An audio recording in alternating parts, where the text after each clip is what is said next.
Okay, you can see the title, Understanding Prices, and those are the three things we're going to talk about. Okay, price is what you're willing to pay for your candy, since it's coming up on Halloween.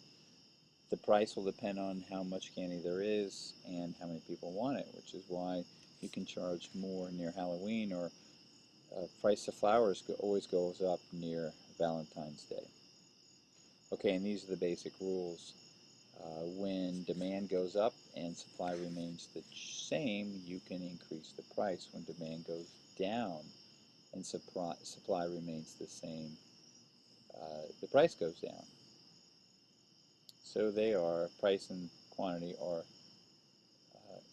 related, and you can see here if you have one product, it'll be 50 cents, two for $1, three for 1.50, etc., which is shown by that line. Prices is related to quantity, and there's the supply, and then you get the downward slope because at $2 you can see the quantity that people would want, the demand is zero, but as the price goes down, people are going to want more of them. Okay, so price is inversely related to demand.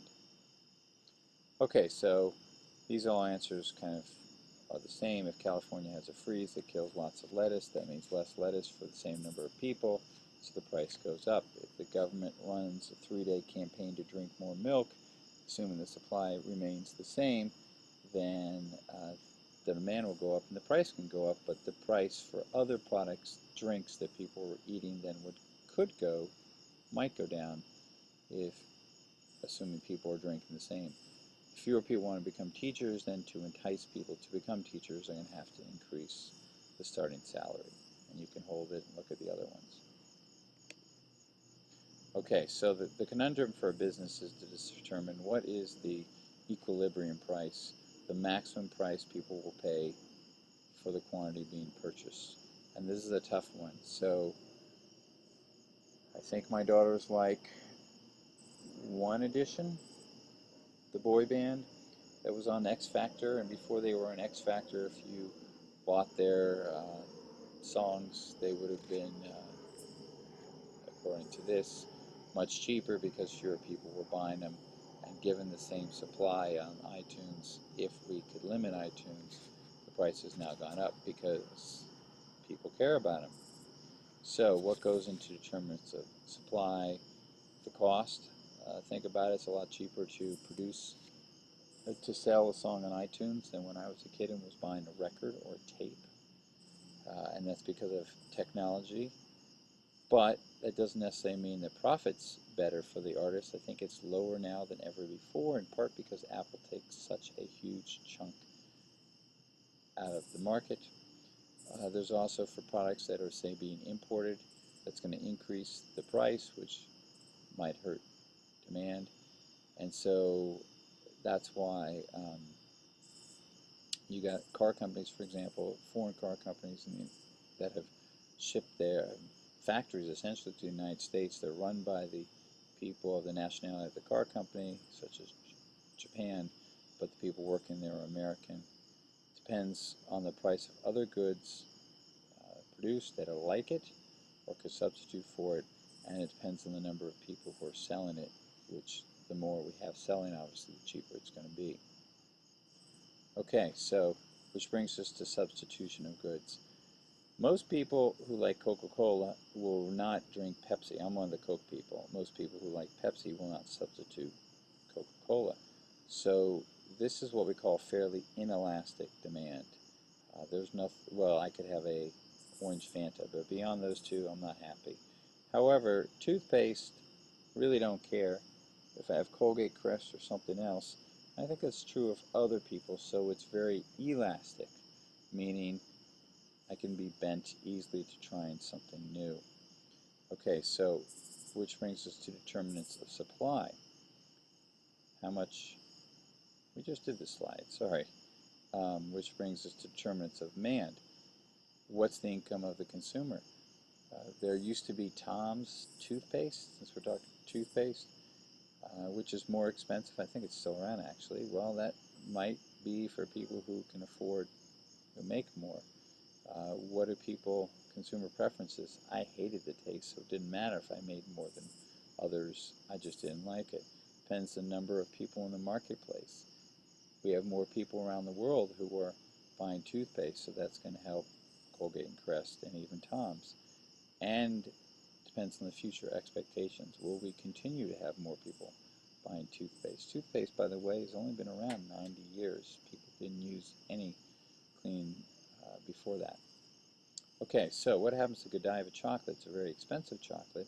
If, say, the price of sugar increases, well, if it's short term, they're probably nothing because they're just going to eat into their profit. But at long term, Godiva will have to decide whether to increase the price and risk losing customers to someone like Hershey's.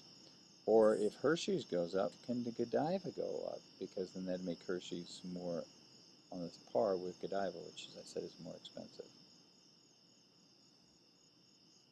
Okay, which brings me to elasticity, and I've already explained the situation, so let's look at it. If it's 1.0 or higher, that means people don't care if the price goes up or demand. If they, let's say air travel, if Continental Airlines starts selling more, starts increasing the price, then people will go to American or Lufthansa or something else. Motion pictures, same thing. If they hear one movie's bad, they'll go see another one. But coffee, a lot of people love their coffee and they love their brand. And shoes, they're very inelastic. We all need shoes.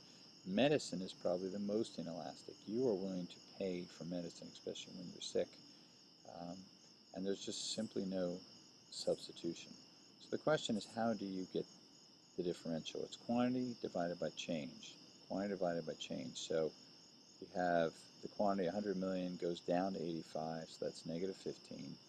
But then divided by the original number, which is 100, equals 15%. And then 2 to 220, differential is 20, divided by the original number equals 10%. So it's always divided, to get the percentage, it's always divided by the original number. And then in this case it's 1.5. So this is milk, and it's saying that it's fairly that it's fairly inelastic. Fairly elastic. Sorry about that. And that people will, if it goes up, people will get a different kind of drink. Okay, so what I want you to do is I want you to try to figure out these 4 problems. If you're seeing this later, I want you to email the answer of these 4 things. Remember, it's the difference between old price, new price, old quantity, new quantity, and you're dividing in each case the old number and the old number.